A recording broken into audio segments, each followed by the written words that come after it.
आप सभी को जय मसीह की। हम प्रभु का धन्यवाद करते हैं कि प्रभु ने हमें जो है एक सुंदर समय दिखाया और आज हम परमेश्वर के भवन में आनंदित हैं और मगन हैं और आज हम प्रभु के वचन को सुनने जा रहे हैं। जैसे कि हम लोग जानते हैं कि आज जो प्रभु के दास हमारे बीच में आने वाले थे, किसी जरूरी काम की वजह से वो नहीं आ पा रहे हैं और हमारे बीच में आज वो नहीं आ रहे, लेकिन आने वाले दिनों में वो हमारे बीच में होंगे और हम उनके द्वारा बहुत आशीष पाने जा रहे हैं। तो एक बार फिर से आप लोग अपने पास्टर को सुनने जा रहे हैं। हालेलुया। ये प्रभु ने दोबारा से एक मौका दिया कि आप लोग दोबारा से मुझे सुनो और सुन के प्रभु के वचन के द्वारा आशीष पाओ। और आज हम बहुत अच्छी रीति से प्रभु के वचन को समझने जा रहे हैं और सीखने जा रहे हैं।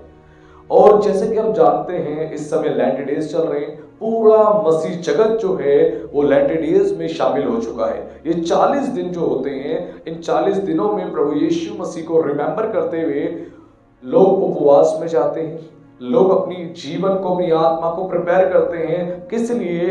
ताकि परमेश्वर के मार्गों पे चल पाए।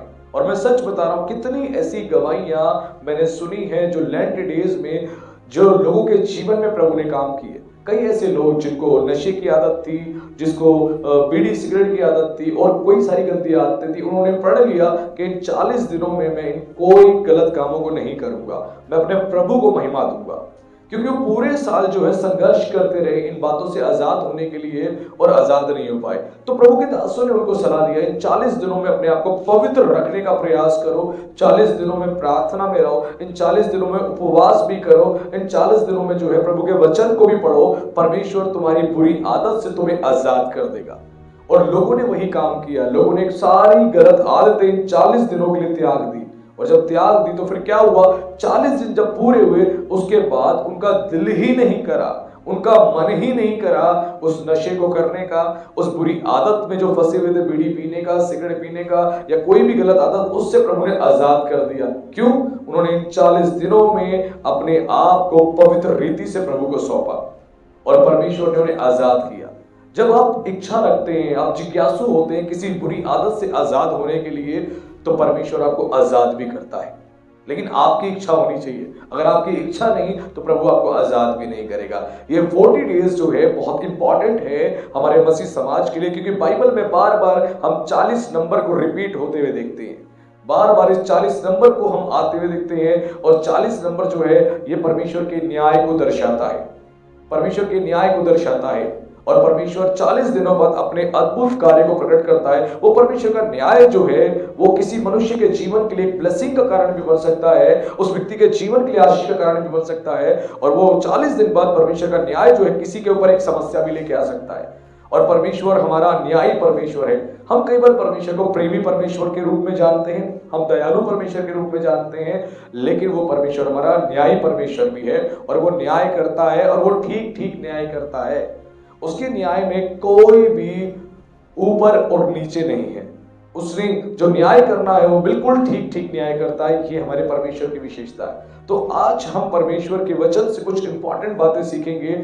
और मैं सच बता रहा हूं, आज के प्रचार को सुनने से पहले अपने हृदय को तैयार कर लेना।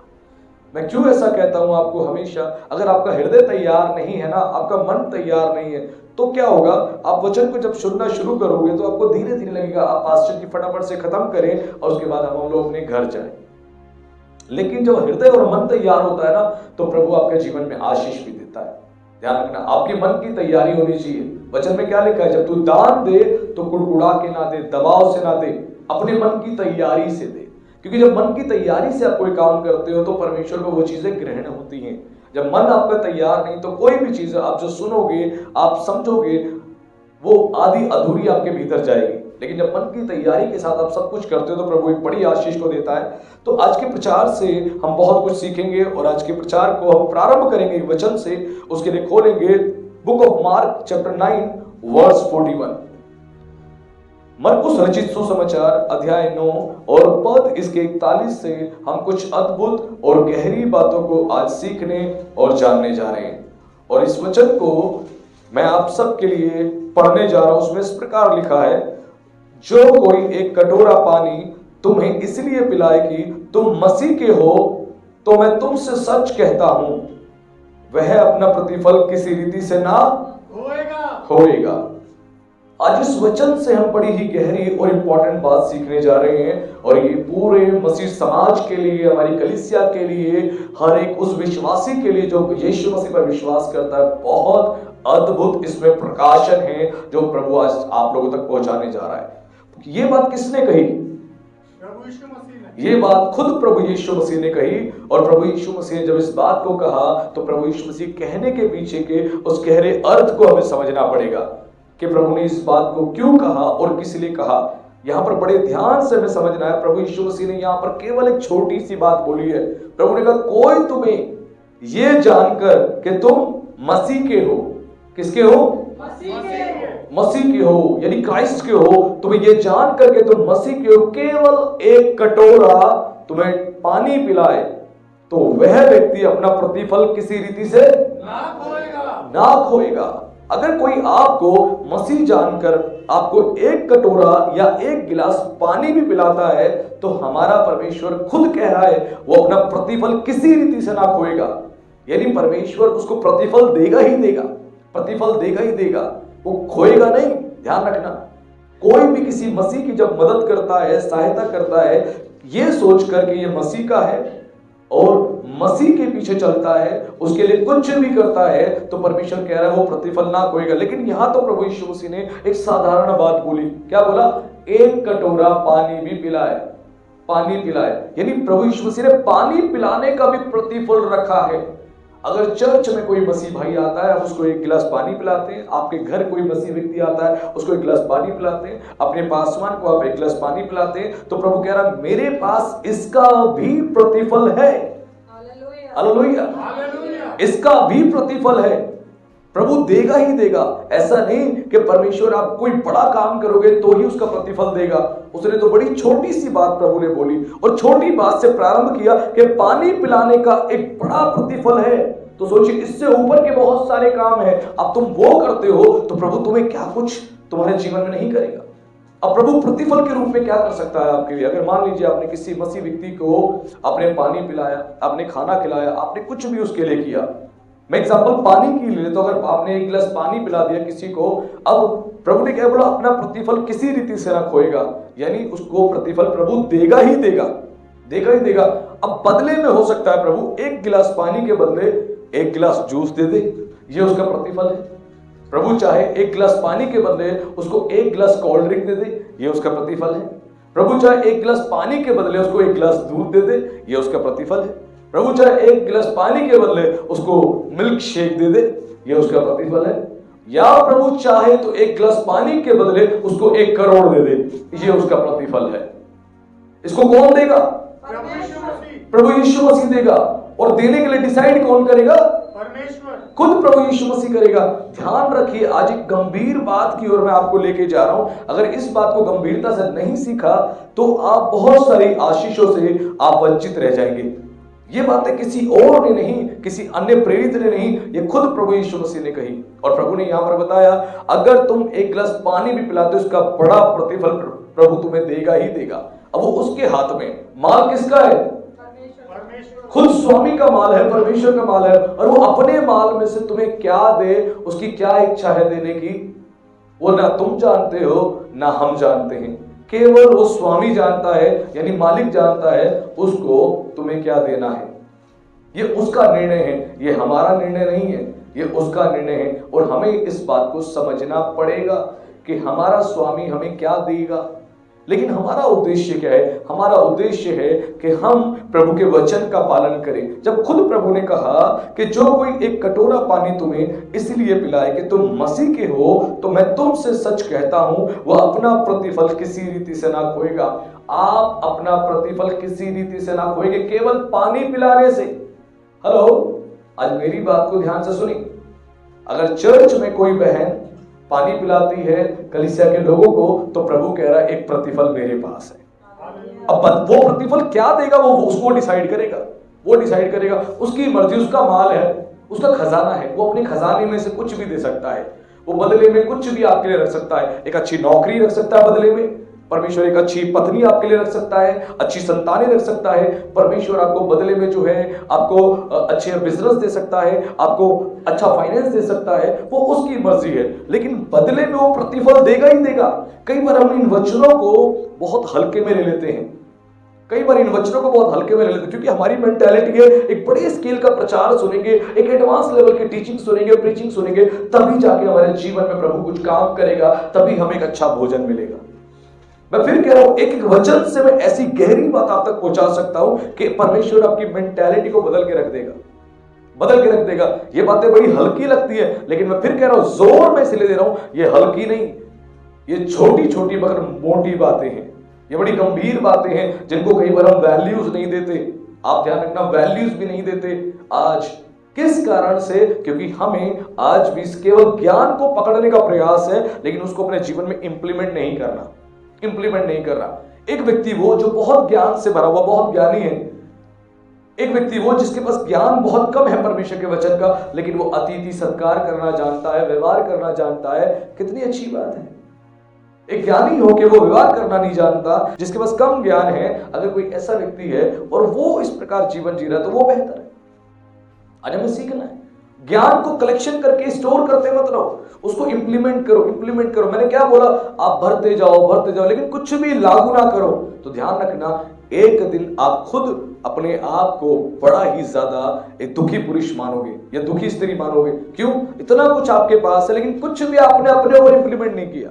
आप दूसरों को सिखाने के लिए बहुत कुछ रखना चाहते हो, लेकिन अपने ऊपर कुछ इंप्लीमेंट करना नहीं चाहते। प्रभु चाहता है खुद के ऊपर इंप्लीमेंट करो, और हमें सीखना है। एक गिलास पानी पिलाने के पीछे एक बड़ा प्रतिफल है, वो कुछ भी हो सकता है। आपके लिए गवर्नमेंट जॉब हो सकती है, आपके लिए एक अच्छा बिजनेस हो सकता है, आपके लिए एक अच्छा घर हो सकता है, आपके लिए एक अच्छा फाइनेंस हो सकता है। परमेश्वर कुछ भी कर सकता है, केवल एक गिलास पानी पिलाने पर, वो भी किसको? मसीह का है ये मसीह का है, ये जानकर केवल एक गिलास पानी आप पिला दोगे तो ये बात प्रभु की दृष्टि में, उसके लेखे में आएगी, और वो इसका प्रतिफल आपको देगा ही देगा। ये तो पानी पिलाने की मैंने बात बोली, अगर आपने खाना खिलाया तो आप सोचिए, तो सोचिए प्रभु क्या प्रतिफल दे सकता है। अगर आपने किसी को कपड़े पहनाए मसीह का जानकर, तो सोचो प्रभु क्या दे सकता है। अगर आपने किसी को फाइनेंशियल कोई सहायता करी, तो सोचो प्रभु क्या दे सकता है।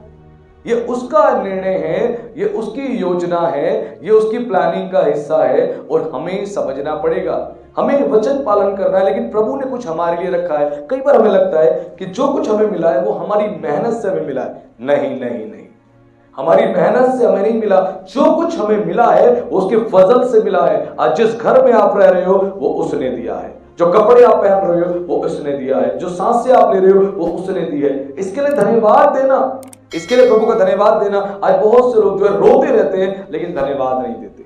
आप धन्यवाद देना छोड़ दोगे ना, जिस दिन वो आशीष आपसे चली गई, आप बैठ के रोगे, आप बोलोगे कि सचमुच प्रभु मैं बड़ा गुनहगार व्यक्ति हूं, तूने मुझे दिया और मैंने धन्यवाद नहीं किया, मैं बल्कि रोता रहा, मैं परेशान रहा, और मिल जाए और मिल जाए और मिल जाए।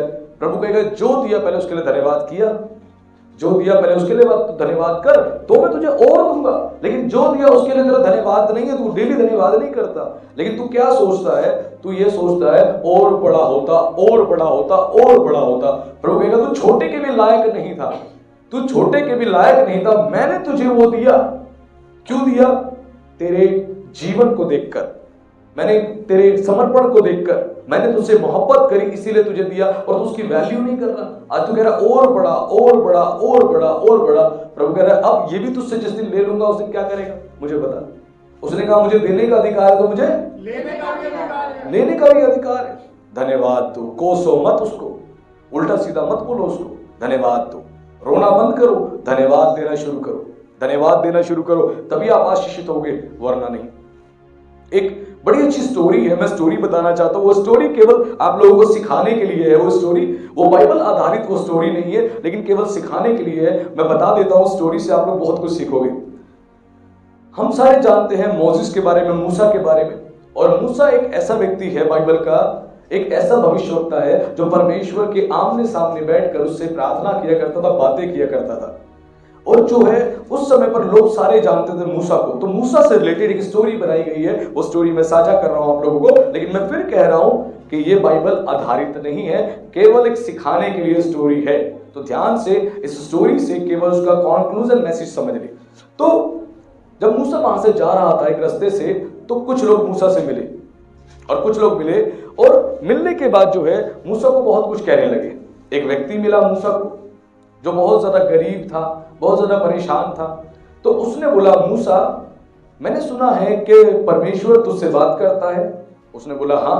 उसने कहा, मूसा यदि तू परमेश्वर से मिले तो परमेश्वर से कहियो कि परमेश्वर मुझे अमीर बना दे, देख मेरा हाल कैसा है, देख मेरे पास कुछ भी नहीं, बहुत गरीब हूं मैं। ध्यान से सुनिए, उसने बोला मैं बहुत गरीब हूं, देख मेरे पास कुछ भी नहीं है, कुछ भी नहीं है मेरे पास, केवल मेरे पास ये फटी हुई ये धोती है जो मैंने बांध रखी है, इसके अलावा मेरे तन पे एक बनियान भी नहीं, कपड़े भी नहीं। देख मेरी कैसी परिस्थिति है। जब तू खुदा से बात करे, परमेश्वर से बात करे, तो जरूर बोलियो कि मुझे कुछ दे दे, मेरे ऊपर कुछ करे।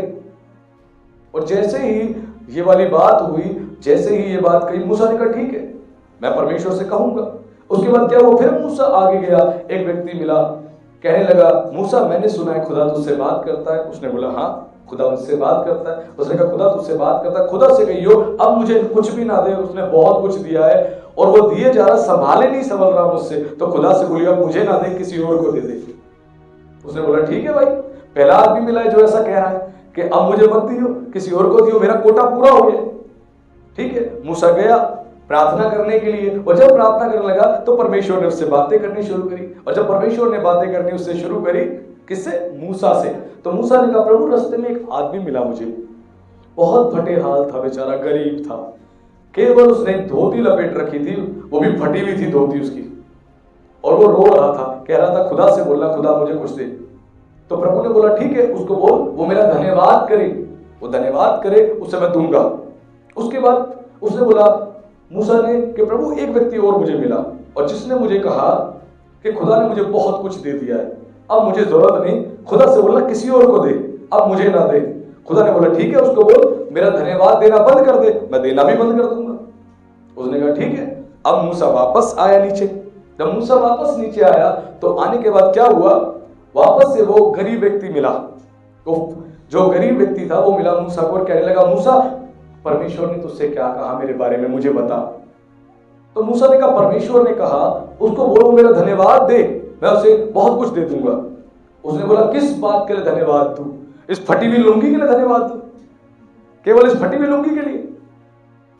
उसके बाद वो दूसरा व्यक्ति भी मिल गया उसको, मूसा ये बता खुदा ने तुझसे क्या कहा मेरे बारे में? उसने बोला खुदा ने बोला तू धन्यवाद देना बंद कर दे, तू धन्यवाद देना बंद कर देगा, खुदा तुझे देना बंद कर देगा।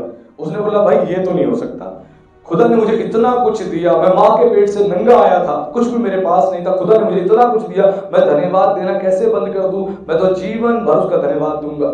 उसके बाद वो चला गया, और जो कंगाल व्यक्ति था वो कह रहा किस बात के लिए धन्यवाद दूं? इस फटी हुई लुंगी के लिए, इस फटी हुई लुंगी के लिए धन्यवाद दूं? है कैसी बात कर रहा है परमेश्वर? इतने में भयंकर तूफान आया, उसकी लुंगी भी उड़ के चली गई, उसकी लुंगी भी उड़ के चली गई। उसके बाद वो रोने लगा, कह रहा देख तेरा परमेश्वर मेरी लुंगी भी ले गया। उसने बोला तेरे को कहा था खुदा का धन्यवाद कर, इस लुंगी के लिए भी, ये लुंगी भी उसी ने दे रखी थी तेरे को, और तूने इसकी भी इज्जत नहीं करी, अब ये लुंगी तेरे चलेगी, अब तू क्या करेगा बता? इस स्टोरी का मतलब है जो खुदा ने तुम्हें दिया, परमेश्वर ने तुम्हें दिया, उसका धन्यवाद करो। धन्यवाद नहीं करो, जिस दिन चली गई ना उस दिन खून के आंसू रोगे बैठ के, और फिर बोलोगे हमें किसी ने समझाया नहीं, हमें किसी ने सिखाया नहीं। इसीलिए प्रभु ने तुम्हें सिखाने के लिए एक आत्मिक अगुवे को खड़ा किया है कि वो तुम्हें सिखाए, तुम्हारी अगुवाई करे। किस चीज के लिए? आत्मिक जीवन के लिए अगुवाई करे। अगर तुम इतने सक्षम होते, इतने योग्य होते, तो खुदा तुम्हें ना माँ बाप देता, ना तुम्हें खुदा पास्टर देता। जरूरत ही नहीं थी, जरूरत ही नहीं थी। पवित्र आत्मा सबको मिल चुका है, लेकिन फिर भी हमें माँ बाप की भी जरूरत है और आत्मिक अगुवे की भी जरूरत है। उन सब के इंपॉर्टेंट रोल्स हैं, लेकिन हमें समझना है। आप धन्यवाद नहीं दोगे तो ध्यान रखना, जो फटी हुई लुंगी आपको दिखाई देती है, वो फटी हुई लुंगी जिस दिन चलेगी ना उस दिन बैठ के रोगे, और धन्यवाद देते रहोगे तो खुदा भी देता रहेगा। कहेगा हर चीज के लिए धन्यवाद देता है, खाना खाता है तब धन्यवाद देता है, कपड़े पहनता है तब धन्यवाद देता है, चाहे पुराने क्यों ना पहने धन्यवाद देता है, हर चीज के लिए मुझे धन्यवाद देता है। धन्यवाद देते रहो, खुदा से लेते रहो, धन्यवाद देते रहो, खुदा से लेते रहो। और खुदा को कोसोगे, उसके पास धन्यवादी बन के नहीं बैठोगे सांसों के लिए, किसी चीज के लिए जो खुदा ने दी, तो ध्यान रखना जिस दिन चलेगी बैठ के केवल रोगे। वो कहता है मुझे देने का अधिकार है तो मुझे लेने का भी अधिकार है। लेने का भी अधिकार है। वो देता है तो ले भी सकता है। ध्यान रखना। आज ये स्टोरी, आज के प्रचार को शुरू करने से पहले मैंने आपके पास पहुंचा दी, शायद आगे जब प्रचार को सुनो तो परमेश्वर आपकी मेंटालिटी को और ठीक करे। और ये केवल ज्ञान की बात नहीं, ये बड़ी गंभीर बात है। ध्यान रखना, क्योंकि बाइबल भी इसी प्रकार कहती है, जो धन्यवाद करता है परमेश्वर की महिमा करता है। ध्यान रखना, जब धन्यवाद देते हो तो परमेश्वर को महिमा देते हो, और धन्यवाद नहीं देते तो परमेश्वर का अपमान करते हो। आपको धन्यवादी बने रहना है। इसीलिए जब किसी भी प्रभु के दास को, किसी मसीह भाई बहन को एक कटोरा पानी पिलाते हो तो परमेश्वर उसका प्रतिफल आपको देगा ही देगा। लेकिन कई बार क्या देखने में आता है, कई बार देखने में आता है पास्टर को तो पानी भी पिलाया जाता है, चिकन कोरमा भी खिलाया जाता है, अच्छा खाना पीना भी खिलाया जाता है, और एक पैर पे खड़े रख के उसकी सेवा भी की जाती है अगर पासवान हमारे घर आ जाए। लेकिन यदि कोई विश्वासी आ जाए तो एक गिलास हमसे पानी भी नहीं दिया जाता, हमसे खाना भी नहीं खिलाया जाता, हमसे जो आगे बढ़ के कुछ किया भी नहीं जाता। हम उसको ऐसे ट्रीट करते हैं जैसे कुछ भी नहीं है, ये कुछ भी नहीं। और पास्टर जो है एक स्वर्गदूत है जो स्वर्ग से उतर के आया है, इसलिए इसी का आदर सम्मान करना है, इस विश्वासी को तुच्छ जानना है। वाओ, क्या बात है, क्या बात है। हम सोचिए अपनी आशीष कैसे गवा देते। प्रभु ने आपको सौभाग्य दिया है, आपको सौभाग्य दिया, कोई मसीह भाई बहन आपके घर आए। प्रभु का दास हमेशा दुगने आदर के योग्य है, क्योंकि प्रभु ने उसको वो सेवा दी है, वो सेवा के लिए सेपरेट किया गया। लेकिन आपका जो मसीह भाई बहन है वो भी खुदा का बंदा है, वो भी परमेश्वर का बेटा और बेटी है। उसको तुमने तुच्छ जान लिया, तुमने रोटी भी नहीं पूछी, पानी भी नहीं पूछा, चाय भी नहीं पूछी, नमकीन भी नहीं पूछी। और पादरी आए तो एक टांग पे कूदे कूदे गए, अभी चिकन लेके आए, अभी कोरमा लेके आए, अभी बना के पास जी को खिलाएंगे, अभी खिलाएंगे। प्रभु के दास को इतना आदर, विश्वासी भाई बहनों का इतना अनादर। वाओ, क्या बात है। हमारे मसीह समाज में कितनी दुखद बात है। देखिए, मैं बड़ा प्रैक्टिकल आदमी हूं, इसीलिए बड़ी प्रैक्टिकल बातें बोलता हूं मैं, और वही बातें बोलता हूं जो मैं देखता हूं, जो मैं सुनता हूं, जो मैं अनुभव करता हूं। मेरे साथ यही बात है। इसीलिए मेरे प्रचारों को जो सुनते वो जानते हैं, पास्टर जो है सीधी बात कहता है, और ऐसी बात कहता है मेरी आत्मा को झंझोड़ कर रख देती है। ध्यान रखना, और ये बड़ी सटीक बात है। अब चाहे वो आपके घर में वो मसीह आपकी नंद हो, आपकी भाभी हो, आपका भाई हो, आपके पापा हो, आपकी मम्मी हो, वो मसीह है, वो मसीह है। चाचा हो, ताऊ हो, पड़ोसी हो, करना तो सबके साथ भलाई है, चाहे कोई मसीह चाहे गैर मसीह। बाइबल कहती है सबके साथ भलाई करो, लेकिन विशेषकर विश्वासी भाइयों के साथ। क्यों ऐसा लिखा गया? क्योंकि विश्वासी भाइयों के साथ जो कुछ तुम करते हो वो तुम यीशु के साथ करते हो। Hallelujah, hallelujah. आज कुछ बदल के जाना। मैं सच बता रहा हूं, यहां पे आए हो ना, सेम मत जाना। आज आए हो तो बदल के जाना, बदल के जाना। अपने परिवार का कोई व्यक्ति आता है, उसके साथ उसके बच्चे आते हैं, उनके लिए हम सब कुछ ले लेते हैं, ये भी ले ले बेटा, खाने को वो भी ले ले, दुकान से ले आते हैं। लेकिन कोई हमारा मसीह भाई बहन आता है, उसके बच्चे आते हैं, क्या कभी हम सोचते हैं इसके बच्चे के लिए कोई भी चीज दुकान से बिस्किट ला के, हम टॉफी ला के, कुछ भी ला के बच्चे को पकड़ा दे, खिला दे उसको, ताकि वो बच्चा भी खुश हो जाए? नहीं, हम कभी नहीं करते। सोचिए, हमें बदलना पड़ेगा। मैं फिर कह रहा हूं, बदलना पड़ेगा। नहीं बदलोगे तो प्रभु भी नहीं बदलेगा। क्या? परिस्थिति। जैसी तुम्हारी आत्मिक दशा वैसी तुम्हारी भौतिक दशा। सीधी बात, नो बकवास। मैं तो ऐसा ही पादरी हूं, मैं सीधी बात कहता हूं। कलीसिया में चाहे 50 लोग आए, 100 लोग आए या 20 लोग रह जाए, मुझे कोई फर्क नहीं पड़ता, क्योंकि मैं वो बात कहता हूं जो खुदा का कलाम मुझे कहता है। और मुंह देख के प्रचार नहीं करता, मुंह देख के विचार नहीं करता। कलाम में जो लिखा वही मैं कहता हूं। आज देख लो तुम क्या कर रहे हो, आज देख लो। कई लोग क्या करते हैं, मसीह लोगों की एक आदत है, कई मसीह लोग क्या करते हैं, जैसे मसीह महिलाएं हैं, बहुत सारी चीजें खरीद के लिए आती हैं अपने लिए, अपनी बहनों के लिए और अपने माँ बाप के लिए। लेकिन उनके घर में अगर मसीह कोई और है, जैसे मसीह भाभी है, तो भाभी के लिए वो चीज कभी नहीं होगी, बाकी सबके लिए होगी। ऐसी मसीह भाभियां भी ऐसी हैं, वो अपने लिए बहुत कुछ खरीद के लिए आएगी, लेकिन मसीह नंदों के लिए नहीं, मसीह माँ के लिए नहीं, सास के लिए नहीं, केवल अपने लिए। ताली एक हाथ से नहीं, ताली दोनों हाथ से बजती है। तो बदलना पड़ेगा, आपको समझना पड़ेगा कि आप क्या कर रहे हो। यीशु ने कहा, जिसको तू सामने देखता है उससे मोहब्बत नहीं करता, मुझसे क्या मोहब्बत करेगा? जो हम जिसको सामने देख रहे हैं उससे तो मोहब्बत हुई नहीं। खुदा तुझसे मोहब्बत करते हो प्रभु, तेरे जैसा कोई नहीं। वो भी कहता है हाँ तेरे जैसा कोई नहीं। वो भी यही कहता है, मैं जानता हूं मेरे जैसा तो कोई नहीं है, लेकिन तेरे जैसा भी कोई नहीं। नौटंकीबाज, आडंबर करने वाला। इसीलिए हमें खुद को बदलना पड़ेगा, समझना पड़ेगा। केवल एक कटोरा पानी पिलाने पे इतनी ब्लेसिंग है, वो प्रभु निर्णय करेगा वो क्या देगा। सोचिए कितनी आशीष प्रभु ने लेने का आपको मौका दिया है। हेलो, कितनी आशीष लेने का मौका दिया है। चर्च में आगे बढ़ के बोलो पानी की सेवा मैं करूंगा, पानी मैं पिलाऊंगा। आगे बढ़ के आज देखते हैं कौन पानी पिलाने वाला है एक दूसरे को, है ना। आगे बढ़ के पानी पिलाओ, मत देखो मैं छोटा हूं मैं बड़ा हूं, ये आपकी सेवा। एक बड़ा व्यक्ति सचमुच बड़ा है ना, तो वो छोटे छोटे सारे काम करेगा, दीनता से करेगा। वो ये नहीं बोलेगा ये मेरा काम नहीं है, ये उसका काम है, उसका काम है, नहीं। एक बड़ा व्यक्ति उतर के काम करता है। हमारी चर्च में ब्रदर सुंदर है, जब वो चर्च में आते हैं मैं कई बार उनको देखता हूँ वो झाड़ू लगा रहे होते हैं। चर्च में एजेड पर्सन है, कई बार देखता हूँ वो झाड़ू लगा रहे होते हैं, और झाड़ू लगा के कूड़ा सारा बाहर कर रहे होते हैं, सफाई कर रहे होते हैं। वो चाहे तो ये भी एटीट्यूड दिखा सकते हैं कि मैं एक इतनी उम्र का व्यक्ति हूं, मैं इस काम को क्यों करूं, लेकिन मैंने कई बार देखा वो करते हैं इस काम। कोई इस बात को इफ और बट नहीं करते। वैसे हमारे चर्च में बहुत सारे लोग हैं जो उम्र में बहुत बड़े हैं, लेकिन आगे बढ़ के वो सेवा के काम को करते हैं। कोई वॉशरूम साफ करता है, कोई झाड़ू लगाता है, कोई खाना खिलाता है, कोई बाद में जो है सफाई करता है, धुलाई करता है। बहुत सारे काम होते हैं वो आगे बढ़ के करते हैं। सोचिए कितनी आशीष है, कितनी आशीष है। धन्य है पासवान की वो पत्नी जो आगे बढ़कर चर्च में सारे कामों में शामिल होती है, क्योंकि वो आशीष को ले रही होती है। कई पासवानों की पत्नियां क्या करती है, चर्च में आती है, वो आराम से बैठती है कि मेरे हस्बैंड तो प्रचार करेंगे, पुलपिट से उन्होंने प्रचार किया और बैठ के मैं आराम से आनंद से बैठूंगी और उसके बाद सबसे प्रेज द लॉर्ड करूंगी और अपना पर्स उठाऊंगी, उसके बाद जय मसीह की करके मैं घर निकल जाऊंगी। जो ऐसे करता है वो अपनी आशीष गंवा रहा है। आशीष केवल वचन सुनने में नहीं है, केवल वचन मानने में नहीं है। इन कामों को जो वचन में बताया गया इनको करने से भी आशीष मिलती है। भाई आज सीखें, आज हम आगे बढ़ें।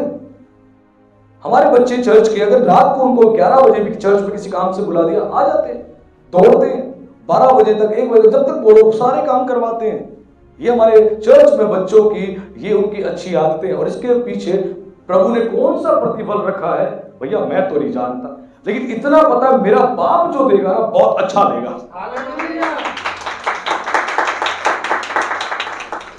और जिस दिन वो मिलेगा ना, मैं सच बता रहा हूं, घुटनों पे आके आंसुओं से धन्यवाद करोगे, धन्यवाद करोगे, बोलोगे प्रभु सचमुच तो बहुत महान है, बहुत महान है। इसीलिए वचन में लिखा है वो दरिद्र को घूरे में से उठाकर और कंगाल को धूलि में से उठाकर महिमा युक्त सिंहासन पे अधिपतियों के संग बिठाता है।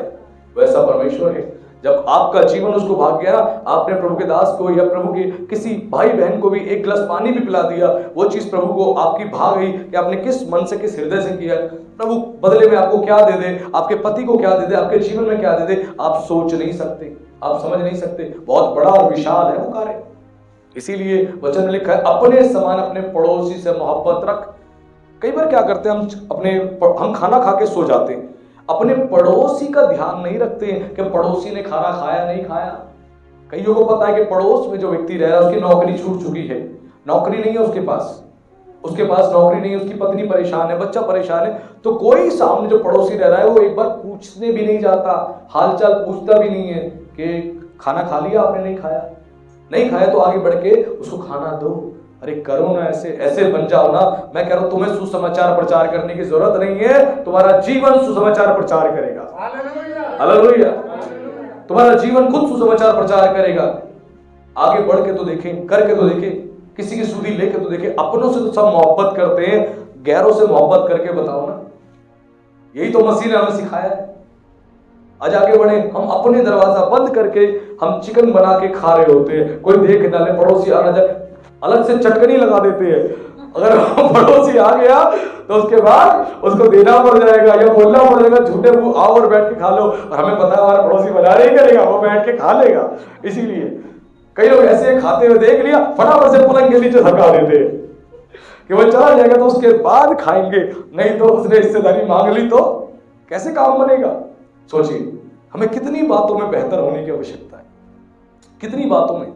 और ये बातें हमारे जीवन का निर्माण करती है। बदलो बदलो, अपने आप को बदलो। और खुदा का जब प्रेम आपके अंदर आएगा ना, अब अपने लिए कम और दूसरों के लिए ज्यादा सोचोगे। ध्यान रखना, ये प्रभु चाहता है कि हम ऐसा करें। तो प्रतिफल कितना बड़ा है चर्च में कीबोर्ड बजाने का, वर्शिप करने का, खाना खिलाने का, झाड़ू लगाने का, हम नहीं जानते, प्रभु जानता है, लेकिन है तो कुछ बड़ा। और बड़ा परमेश्वर कार्य भी बड़े बड़े करता है। तो उसने बड़े बड़े कार्य और बड़े बड़े आशीष आपके लिए रखी है। अगर आप आगे बढ़ के करते हैं तो जो भी सेवा मिले खुशी से करें, आगे बढ़ के करें। मेरी कलीसिया जानती है 11 वर्षों में कोई भी कलीसिया में काम रहा, मैंने लग के इनके साथ करवाया। मैंने कभी इनको अकेला नहीं छोड़ा, चाहे रात भर भागना पड़े, दिन भर भागना पड़े, मैं भाग के सारे काम करवाता हूं। क्यों? मुझे पता है प्रभु देख रहा है और वो इसका प्रतिफल मुझे देगा ही देगा। उसके पास हर एक को देने के लिए प्रतिफल है, हर एक को देने के लिए रिवॉर्ड है, अवार्ड है, ब्लेसिंग्स है, और वो देगा ही देगा। और जब हम उसके वचन को मानेंगे तो बहुत कुछ करेगा। और इसी प्रकार प्रतिफल की कुछ जगह प्रभु ने और बातें करी जिन पे हम थोड़ा सा ध्यान केंद्रित करेंगे। प्रभु यीशु मसीह ने मत्ती 6 उसके 3 और 4 में भी एक बात बताई, जब तू दान करता है गुप्त रीति से, जब तू दान करता है गुप्त रीति से, तो तेरा जो स्वर्गीय पिता है वो तुझे देखता है और वो तुझे इसका क्या देगा? प्रतिफल देगा। जब तुम चैरिटी करते हो, तुम दान देते हो गुप्त रीति से, चैरिटी सारी गुप्त रीति से होनी चाहिए, साइलेंटली होनी चाहिए। आप जब चैरिटी करते हो, गुप्त रीति से दान देते हो, चाहे 1 रुपया देते हो, 2 रुपए देते हो, 100 रुपए देते हो, 100 करोड़ देते हो, वो गुप्त रीति से होना चाहिए। देने वाले को पता, लेने वाले को पता और परमेश्वर को पता, उसके अलावा किसी को पता ना हो। तुमने अपनी पत्नी को भी बता दिया, अपने पति को भी बता दिया, अपने बच्चों को भी बता दिया, पूरे मोहल्ले को बता दिया। अब तुम कह रहे हो हम चैरिटी कर रहे हैं। बाइबल लिखा है जो कार्य तू दाहिने हाथ से करता तेरे बाएं हाथ को पता ना चलने पाए। ये हमारा दाहिना हाथ है और ये हमारा बायां हाथ है। इसका मतलब क्या है? तू जो कर रहा है तुझे पता हो, और बायां हाथ यानी तेरी पत्नी, तेरी पत्नी उसको पता ना हो, तेरा बच्चा, तेरे भाई बहन उसको पता ना हो तू क्या कर रहा है। गुप्त रीति से होना चाहिए, गुप्त रीति से। कई बार क्या होता है, हम बताते हैं घर में, मैंने तो प्रभु की सेवा के लिए इतना दान दिया, मंथली में इतना दान देता हूं, आपने प्रतिफल खो दिया। फिर आपको लग रहा है मैं बो भी रहा हूं, प्रतिफल नहीं मिल रहा, मैं बो भी रहा हूं, प्रतिफल नहीं मिल रहा, इतने साल से वो प्रतिफल नहीं मिल रहा। क्यों? आप गा रहे हो, नहीं पता होना चाहिए। आप जब दान करते हो, आपकी पत्नी को भी पता ना हो आपने क्या दिया, आपके पति को भी पता ना हो आपने क्या दिया, आपके बच्चों को भी पता ना हो कि आपने क्या दिया, तभी तो प्रतिफल मिलेगा। हम प्रतिफल इसीलिए तो खो देते हैं, इसीलिए खो देते हैं क्योंकि बगल में बता देते हैं बगल वाले को, सुनो जी सुनो, मैं इतने देना चाहती हूँ, जरा दोगे मुझे? इतने देना चाहती हूँ, दोगे मुझे? किस लिए? दान देना है, इतने रुपए मुझे दान देना, 500 रुपए मुझे दान देना, मुझे दे दो। प्रतिफल खो दिया आपने। आपको नहीं बताना किसी को, आप चुपचाप उनसे मांगो, कुछ काम है मुझे, लेके उसके बाद प्रभु की सेवा के लिए जो देना चुपचाप दो, शोर नहीं मचाना, शोर नहीं मचाना। जब गुप्त रीति से देते हो, गुप्त तरीके से देते हो, तो परमेश्वर आपको उसका प्रतिफल देता है। और खुदा के राज्य के लिए जितने बड़े बड़े काम आप करते हो, गुप्त रीति से करो, उसका एक बड़ा प्रतिफल परमेश्वर के पास है, हमारे स्वर्गीय पिता के पास है, और वो देगा ही देगा, देगा ही देगा। इस बात को हमें समझना है। विलियम कैरी ने बड़ी ही अद्भुत बात बोली, जो एक मिशनरी है जिन्होंने भारत में आके अद्भुत रीति से मसीह के बारे में सुसमाचार का प्रचार किया और जिनके द्वारा परमेश्वर ने भारत में बहुत सारे कार्यों को करवाया। विलियम कैरी कहते हैं कि परमेश्वर से महान कार्यों की अपेक्षा करो और परमेश्वर के लिए महान कार्य करो। हालेलुया, परमेश्वर के लिए, परमेश्वर से महान कार्यों की अपेक्षा करो कि परमेश्वर तू हमारे लिए महान कार्य करेगा और तुम भी परमेश्वर के लिए महान कार्य करो। उससे महान कार्यों की अपेक्षा करते हो और उसके लिए कोई महान कार्य नहीं करते, तो ध्यान रखना वो महान कार्य आपके जीवन में भी नहीं होगा। महान कार्यों की केवल अपेक्षा नहीं करनी, खुद भी महान कार्य करने हैं। जितना बड़ा तुम सोचते हो उतना बड़ा करने की तुम्हारी इच्छा भी होनी चाहिए, चाह भी होनी चाहिए, और करके दिखाना भी है। रोना नहीं है, कुड़कुड़ाना नहीं है। ध्यान रखना, जब ये तुम्हारी मेंटालिटी होगी तो खुदा तुम्हें बहुत बढ़ाएगा और बहुत आशीष देगा। इसीलिए जब दान देने के समय बताया गया गुप्त रीति से सारे काम करने, गुप्त रीति से। कई लोगों को देखा आपने, बटवा खोलेंगे, नोट निकालेंगे और गरीब को देंगे, गिन के कितने, 100, 200, 300, 400, 500, ले ले। बगल वाले को भी पता लग गया, पत्नी को भी पता लग गया, बच्चे को भी पता लग गया, पड़ोस में खड़ा उसको सबको पता लग गया, 500 रुपए से रिच दान दिए। क्यों भाई? इसका मतलब आपको प्रभु की दृष्टि में धर्मी नहीं ठहरना। तुम्हें अपनी पत्नी, अपने बच्चे और पड़ोस वालों की नजर में धर्मी ठहरना है। देखो मैंने कितना अच्छा काम किया है, कोई प्रतिफल नहीं मिलेगा, कोई प्रतिफल। आप खो बैठते हो प्रतिफल, फिर आपको लगता है मुझे क्यों नहीं मिल रहा, इसीलिए क्योंकि तुमने मुंह खोल के बता दिया, तुमने मुंह खोल के सबको गा दिया, तुमने नोट सबके सामने दिखा के पकड़ा दिए, प्रतिफल खो दिया। ये किसकी आज्ञा है? परमेश्वर की आज्ञा है। ये आज्ञा परमेश्वर की है, प्रभु यीशु मसीह ने आज्ञा दी है। प्रतिफल कैसे मिलेगा? अकलमंद हो जाए। हमारे मसीहों के पास क्या लिखा है? मेरी प्रजा में ज्ञान ना होने से मेरी प्रजा नाश हो रही है। फिर कई मसीह ऐसे मिलते हैं, पास्टर जी हम ना 5 साल से चर्च में आ रहे हैं, सच बता रहे हैं, हम ना दान भी देते हैं, सेवा में खड़े भी रहते हैं, सब कुछ करते हैं, लेकिन हमें कुछ भी नहीं मिलता, प्रभु हमें कुछ दे ही नहीं रहा। परिस्थिति 5 साल पहले भी ऐसी थी, 5 साल बाद ऐसी है। बहना, तरीके से तूने वचन का पालन नहीं किया, इसीलिए तेरे जीवन में आशीष नहीं आ रही। वचन का पालन हर व्यक्ति के करने वाले के जीवन में आशीष आती है, चाहे विश्वासी हो चाहे पादरी हो, दोनों के लिए सेम क्राइटेरिया है। अगर पादरी नहीं मान रहा, विश्वासी मान रहा है प्रभु की आज्ञा, तो विश्वासी पे ज्यादा ब्लेसिंग्स आएगी, पादरी वैसे ही देखता रह जाएगा। ध्यान रखना, परमेश्वर कोई पक्षपात नहीं करता। तो सबसे पहले इस बात को हमें समझना है, हम क्या कर रहे हैं। दुनिया में गाना बंद करें, ढिंढोरा पीटना बंद करें, मूर्खपूर्ण तरीके से कार्य ना करें। गुप्त रीति से करना है तो गुप्त रीति से, वो तुम्हारा गुप्त ही होना चाहिए, जिसको कौन जाने? केवल परमेश्वर जाने। तुम्हारा स्वर्गीय पिता परमेश्वर जाने और कोई ना जाने, केवल वो जाने और कोई ना जाने। अगली बात बताई गई मत्ती उसके 6 के 6 और 7 में कि जब तुम गुप्त रीति से प्रार्थना करते हो, तुम गुप्त रीति से प्रार्थना करते हो, यानी प्रार्थना में तुम जो बोल रहे हो वो तुम जानते हो और तुम्हारा स्वर्गीय पिता जानता है, ना तुम्हारी बीवी, ना तुम्हारे बच्चे, ना पड़ोसी, ना चर्च के लोग। जब तुम व्यक्तिगत प्रार्थना करते हो, उसकी बात हो रही, सामूहिक प्रार्थना की नहीं। जब व्यक्तिगत प्रार्थना में गुप्त रीति से तुम परमेश्वर से कहते हो, वो तुम्हें पता होना चाहिए और केवल परमेश्वर को और किसी को नहीं। और जब तुम ऐसा करते हो तो पर लिखा है कि तेरा स्वर्गीय पिता तुझे देखता है, गुप्त में देखता है और तुझे इसका प्रतिफल देगा। आज सीख ले इस बात को, गुप्त रीति से प्रार्थनाओं को करना है। वो प्रार्थना तुम जानते हो, तुम्हारा खुदा जानता है और किसी के सामने शोर नहीं। कई बार क्या होता है, लोग प्रार्थना में बैठते मुंह खोल के बड़ बड़ बड़ बड़ बड़ बड़ बड़ बड़ बड़ बड़, पति को भी पता लग जाए, बच्चों को भी पता लग जाए, सबको पता लग जाए वो कितनी धर्मी स्त्री है, कितना धर्मी पुरुष है, दिखावा करने के लिए। और उनकी प्रार्थना सुनी नहीं जाती। प्रार्थना क्यों नहीं सुनी जाती? क्योंकि दिखावा कर रही है, जिसकी वजह से प्रतिफल नहीं मिल रहा। क्योंकि हर प्रार्थना का उत्तर प्रभु देता ही देता है, देता ही देता है, लेकिन उस प्रार्थना को करने का तरीका सीखे। गुप्त रीति से प्रार्थना करनी है, तभी तो प्रतिफल मिलेगा। शोर मचा के, ढिंडोरा पीट कर आप प्रार्थना कर रहे हो, कुछ नहीं मिलने वाला भाई, कुछ नहीं मिलने वाला। आज समझे इस बात को। हमारे मसीह लोग प्रार्थना करने के बाद भी कुछ नहीं मिलता। कई बार कहते हैं पास्टर जी सच में पेट में बहुत दर्द था, हमने प्रार्थना करी, चंगे नहीं हुए, आपने प्रार्थना करी वैसी चंगाई मिल गई। वाह, प्रभु ने बहुत आपको अभिषेक, बहुत सामर्थ्य दिया है। अच्छा, पादरी को सारा अभिषेक सामर्थ्य दे दिया, आपको प्रभु ने कुछ भी नहीं दिया, है ना। पादरी प्रार्थना करता है, गुप्त रीति से प्रार्थना करता है, वचन का पालन करता है, इसीलिए परमेश्वर उसकी प्रार्थनाओं को सुनता है और आपके जीवन में काम करता है। आप भी ऐसे हो जाओ, आपकी प्रार्थनाओं से आपके जीवन में भी काम करेगा, पादरी के भी जीवन में काम करेगा, लोगों के जीवन में भी काम करेगा और आप एक प्रार्थना योद्धा बन जाओगे। Hallelujah, hallelujah. आज सीखे हम क्यों हमारी प्रार्थनाओं के उत्तर नहीं आते। कई बार इसीलिए नहीं आते, हम ढिंडोरा पीटते हैं। अरे भाई मैंने तो इस बात के लिए भी प्रार्थना करी, उस बात के लिए प्रार्थना करी, इस बात के लिए प्रार्थना करी, अभी सुबह तो प्रार्थना करके आया था मैं, इन सारी बातों के लिए प्रार्थना करी मैंने, आधा घंटा प्रार्थना करी, इन सारी बातों के लिए प्रार्थना करी, प्रतिफल कुछ मिल नहीं रहा। क्यों? दुनिया को दिखा रहा है कि हम बहुत धार्मिक हैं।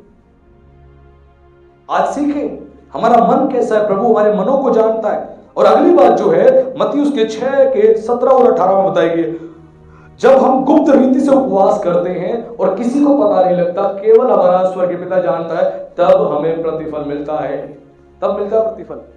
उपवास रखते हो तो गुप्त रीति से होना चाहिए। सर पे तेल लगा, बाल बना, दाढ़ी अपनी सेट कर, चेहरा धो, क्लीन कपड़े पहन, साफ सुथरे तरीके से रहे कि कोई ना जाने तू उपवासी है। लोग जब उपवास में आते बैठ जाते हैं, कहते भाई प्रभु ने बहुत आशीष देगा तुम्हें, क्यों? क्योंकि मैंने आज उपवास में तुम्हारे लिए प्रार्थना करी थी और मैं 40 दिन के उपवास में चल रहा हूं। एक होता है कलीसिया को इनकरेज करना, उत्साहित करना कि भाई आप भी उपवास कीजिए, प्रभु आशीष देगा, हम भी उपवास करते हैं, आप भी कीजिए, उत्साहित करना, वो इंटेंशन खुदा जानता है। एक होता है कि लोग आज की डेट में यूट्यूब पर, फेसबुक पे आ रहे हैं, पादरी लोग, माफ कर रहा हूं, मैं खुद एक पादरी हूं, मैं पादरियों की बदनामी नहीं कर रहा, लेकिन उनकी इस गलती के ऊपर मैं आप लोगों को अवेयर कर रहा हूं। पतरस ने प्रभु के वचन का उल्लंघन किया, एक यहूदी होकर अन्य जातियों के समान जीवन जी रहा था, तो पौलुस ने आके उसको करेक्ट किया, रेक्टिफाई किया, उसको बोला कि तू क्या कर रहा है, ये तू एक खुद यहूदी होके अन्य जातियों की चाल चल रहा है और तू यहूदियों को कहता है कि यहूदी की चाल चलो। उसने खुद आके पौलुस ने उसको करेक्ट किया। उसी प्रकार आज बहुत सारे पादरी लोग आते हैं, हम 40 दिन के उपवास में जा रहे हैं, पूरी दुनिया को बता रहे हैं 40 दिन के उपवास में जा रहे हैं, आप भी इस उपवास में हमारे साथ शामिल हो। डे 1 हो गया, सेकंड डे फिर आ गए, सेकंड डे हो गई हमारी फास्टिंग, थर्ड डे हमारी फास्टिंग, फोर्थ डे हमारी फास्टिंग, ऐसे कर करके 40 दिन पूरी दुनिया को बता रहे हैं कि देखो मैंने उपवास किया, मैंने उपवास किया, मैंने उपवास किया। क्या उनको कोई प्रतिफल मिलेगा?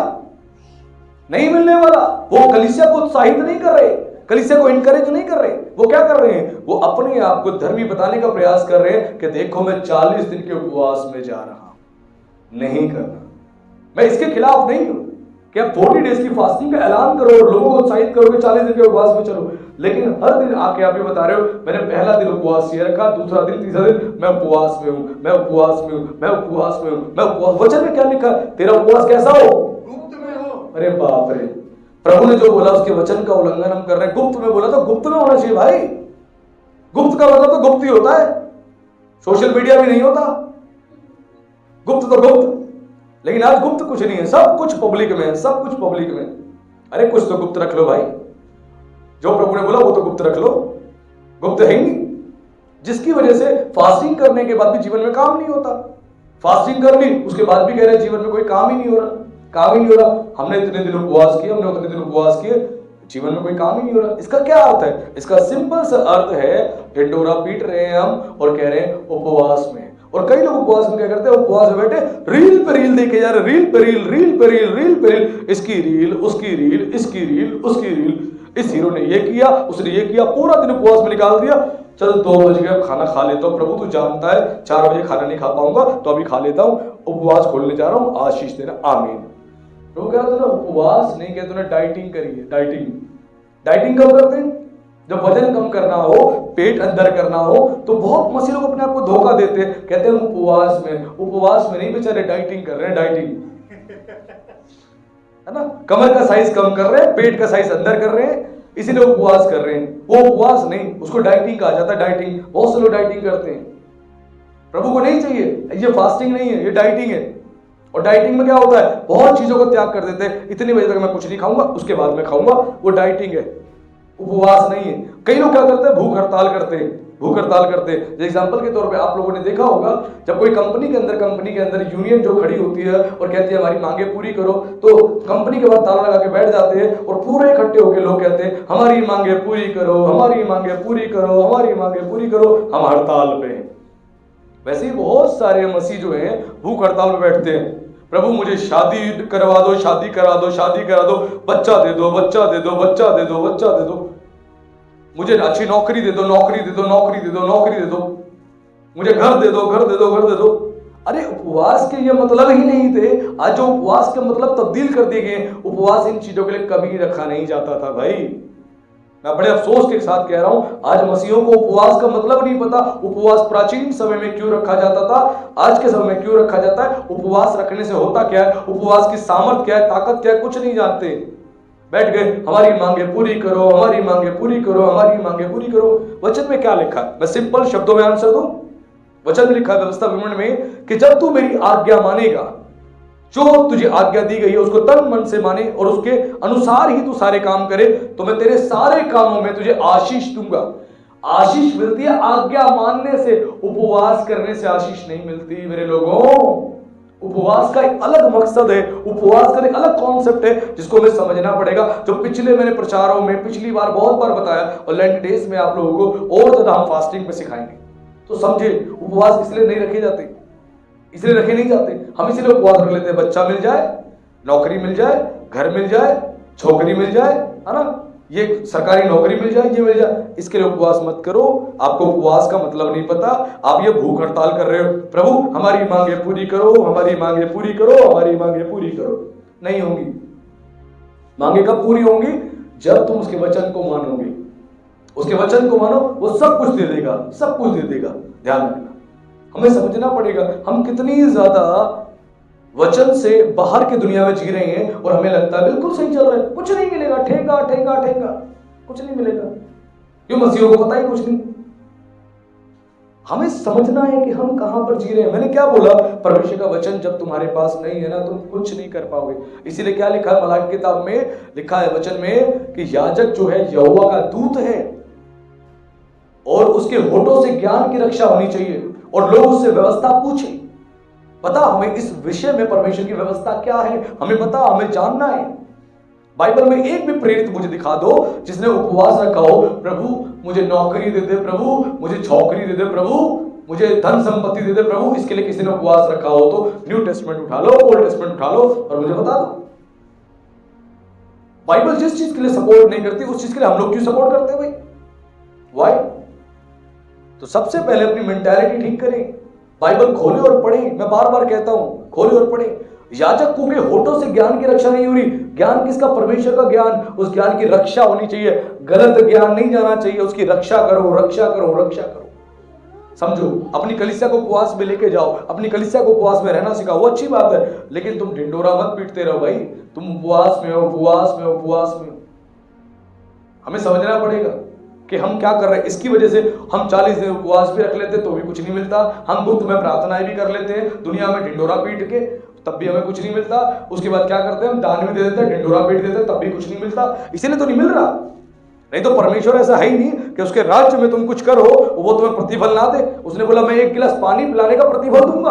अगर तूने कुछ बड़ा काम किया, सोच तेरे लिए कितना बड़ा प्रतिफल है, कितना बड़ा, तूने सोचा भी नहीं होगा। लेकिन तूने जिस दिन गा दिया, तूने ढिंडोरा पीट दिया, तेरा प्रतिफल उसी दिन मैंने काट दिया, खलास। अब नहीं मिलेगा तुझे प्रतिफल कुछ भी। जहां मर्जी जा, जो मर्जी कर, बंदर की तरह डांस कर, इसकी तरह डांस कर, उसकी तरह डांस कर, शोर मचा, कुछ नहीं मिलेगा। ये उसका तरीका है, ध्यान रखना। उससे हम आशीष पा सकते हैं जब उसके वचन का हम पालन करते हैं। दूसरा कोई क्राइटेरिया नहीं। वचन का पालन करो, आशीषें ले लो। वचन का पालन करो, ब्लेसिंग को लेते चले जाओ। वचन का पालन नहीं करोगे, आशीष नहीं मिलेगी। और आशीषें क्यों नहीं मिलती है? मैंने बताया, दान को किया, शोर मचा दिया, उपवास करा, शोर मचा दिया, गुप्त में प्रार्थना करी, शोर मचा दी, सब कुछ शोर मचा दिया। समझ रहे हैं?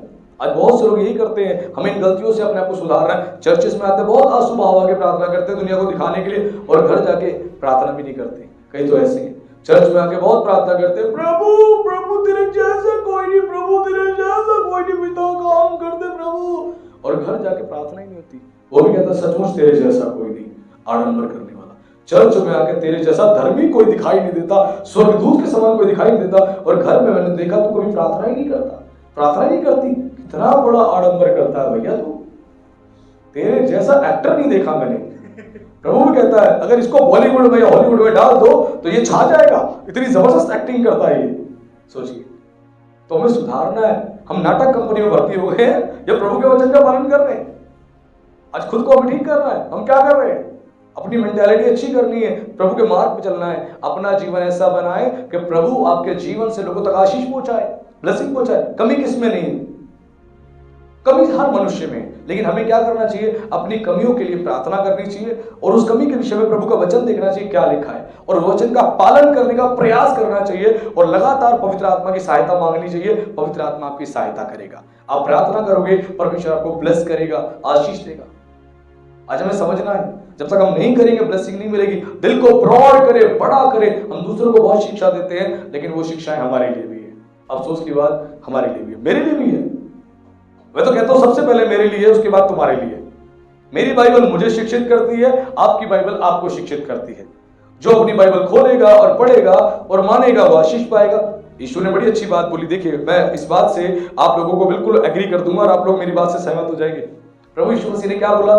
जब प्रभु यीशु मसीह अपने लोगों को प्रचार कर रहे थे, बीज बोने का दृष्टांत दे रहे थे, अचानक से एक चेले ने आके खबर दी, गुरु गुरु गुरु, सुनता है गुरु गुरु, तेरी माँ आई और तेरे भाई तुझसे मिलने आए गुरु। और जैसे ये बात बोली, प्रभु ने बोला अच्छा। प्रभु ने कहा मेरा भाई और मेरी माँ वो है जो प्रभु का वचन सुनते और मानते हैं। नहीं मानते हैं। मानते हैं। मानते हैं? हाँ, जो प्रभु का वचन सुनते हैं और मानते हैं वही मेरा भाई है, मेरी बहन है, मेरी दुल्हन है, मेरा बेटा है और मेरी बेटी है। केवल सुनते तो हैं, मानेंगे नहीं। मानेंगे तो पड़ोसी की, शैतान की जो हमसे कहेगा, हम प्रभु की नहीं मानेंगे। ये बड़े अफसोस की बात है। सुनने के बाद मानना भी है, तभी उसका बेटा, उसकी बेटी, उसकी दुल्हन सब कुछ कहलाओगे, और नहीं मानोगे तो कुछ भी नहीं कहलाओगे, कुछ भी नहीं। तो सुनो और मानो, उसके परिवार का हिस्सा बन जाओगे। और जो नहीं मानता ना, सुनता है केवल, वो उसके परिवार का हिस्सा ही नहीं बन पाता कभी भी, कभी नहीं। उसके परिवार का हिस्सा बनना है तो आपको सुनना और मानना पड़ेगा। वैसे जब पादरी किसी बात की शिक्षा देता है कि तुम्हें बाइबल स्टडीज के लिए ये करना वो करना, जैसे पिछले दिनों मैंने एक जिम्मेदारी दी कि 66 किताबों में से एक एक वचन मुझे चाहिए कि एक एक वचन सारे लोग याद करें। ये जिम्मेदारी दी गई है और मैं बहुत जल्दी मैं सुनने जा रहा हूँ एक एक किताब में से एक एक वचन, और पूरी किताब में से एक वचन, कोई बहुत बड़ी बात नहीं है। तो 66 किताबों में से 66 वचन हैं जो मैं आप लोगों से पूछने जा रहा हूं। और जिसने जिम्मेदारी से काम को किया, इसका मतलब वो प्रभु के दास का आदर कर रहा है, वो प्रभु का आदर कर रहा है। प्रभु ने कहा अगर कोई तुम्हारी सुनता है और मानता है तो वो मेरी सुनता है, मेरी मानता है। वो तुम्हारा इनकार करता तो मेरा इनकार करता है। वो तुम्हें ग्रहण नहीं करता तो मुझे ग्रहण नहीं करता। ध्यान रखना, अगर किसी ने नहीं किया उस दिन साबित हो जाएगा कौन प्रभु से मोहब्बत करता है और कौन मुझसे मोहब्बत करता है, उसी दिन साबित हो जाएगा। और जो नहीं कर पाया, नहीं बोल पाया, समझ जाओ वो मेरी सारी बातों को तुच्छ जानता है। और वचन में लिखा है कि जब हम अपने अगुओं के अधीन नहीं रहते, अपने अगुओं का हम पालन नहीं करते, तो हम अभिमानी हो गए हैं। और लिखा है वचन में, परमेश्वर अभिमानियों का क्या करता है? विरोध करता है। विरोध करता है, यानी घमंडियों का विरोध करता है। एक घमंडी व्यक्ति की पहचान है, वो किसी की नहीं मानेगा, किसी की नहीं सुनेगा। उसके ऊपर अधिकारी ठहराया गया है। अगर बाप है तो बाप की भी नहीं सुनेगा, पास्टर है तो पास्टर की भी नहीं सुनेगा। अभिमानी हो गया है, और अभिमानियों का विरोध कोई और नहीं, परमेश्वर करता है। लेकिन लिखा है दीनों पर वो अनुग्रह करता है। अनुग्रह करता। दीन वो जो अपने आप को कुछ नहीं समझता, छोटा बना के वो सारी बातों को मानता है, अधीनता में चलता है, वो व्यक्ति दीन है। और ऐसे लोगों को प्रभु बहुत बढ़ाता है। लिखा है जो दीन बनाएगा अपने आप को, परमेश्वर उसको क्या बनाएगा? शिरोमणि बनाएगा। ओहो, शिरोमणि, क्या अद्भुत बात। ये हमारे परमेश्वर की ब्लेसिंग है। आपको ऐसा पत्थर बना देगा जो बेशकीमती है, जो मुक्तों में लगाया जाता है।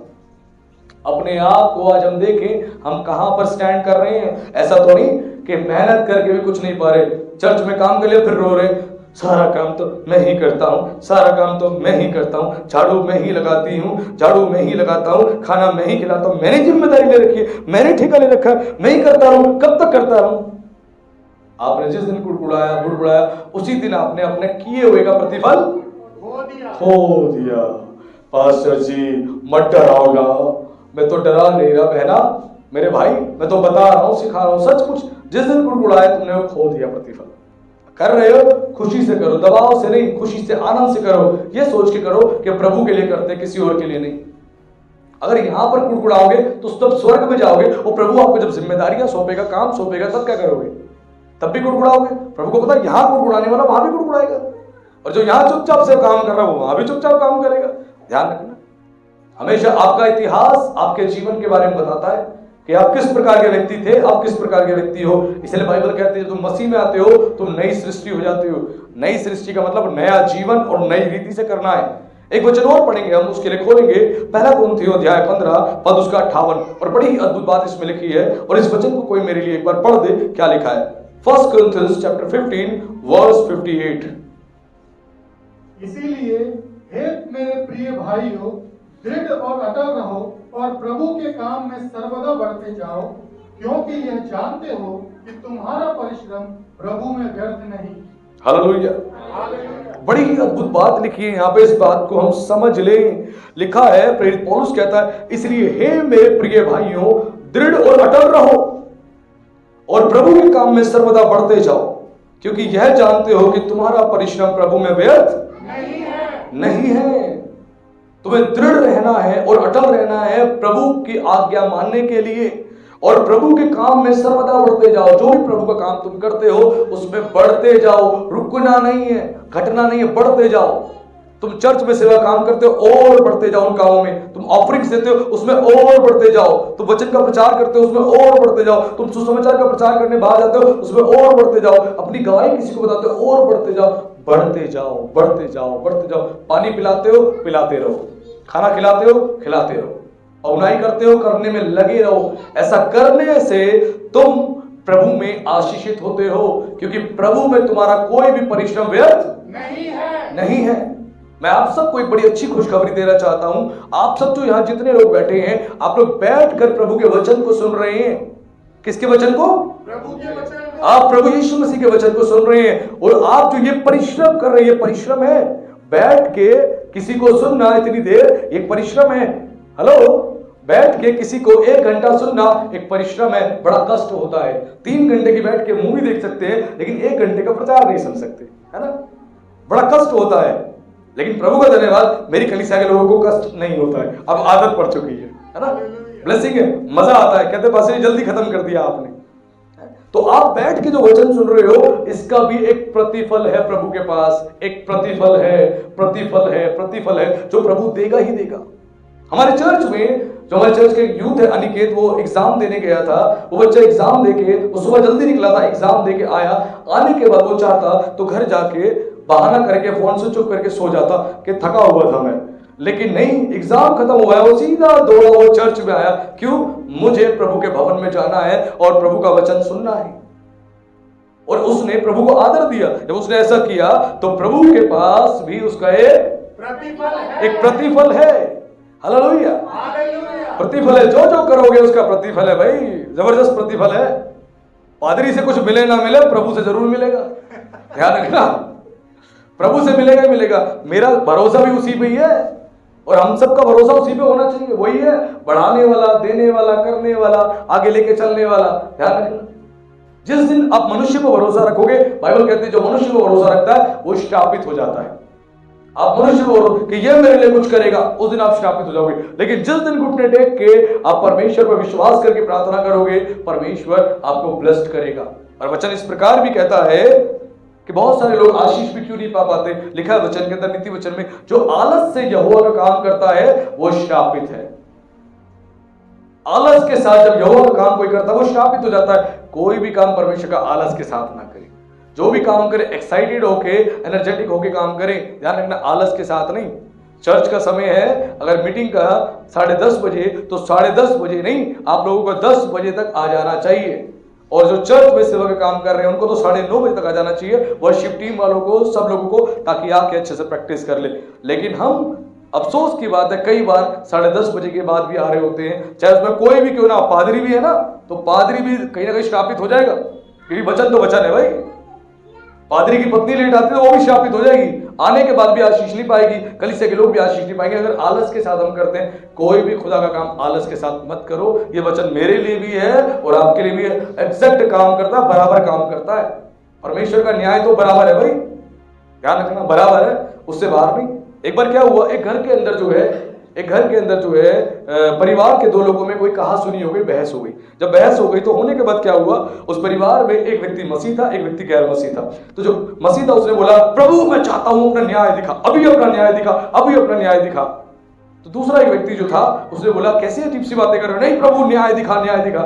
तो प्रभु ने न्याय दिखा दिया। क्या हुआ, सडनली एक की उंगली कट गई, टाइल से लग के उंगली कट गई, हल्का सा ब्लड निकल गया, हल्का ब्लड निकल गया। निकलने के बाद जो है वो व्यक्ति, दूसरा जो मसीह था, वो गैर मसीह के हाथ से ब्लड निकलते देख खुश हुआ, अरे वाह प्रभु तूने न्याय दिखा दिया, वाह मेरे प्रभु तो बड़ा महान है।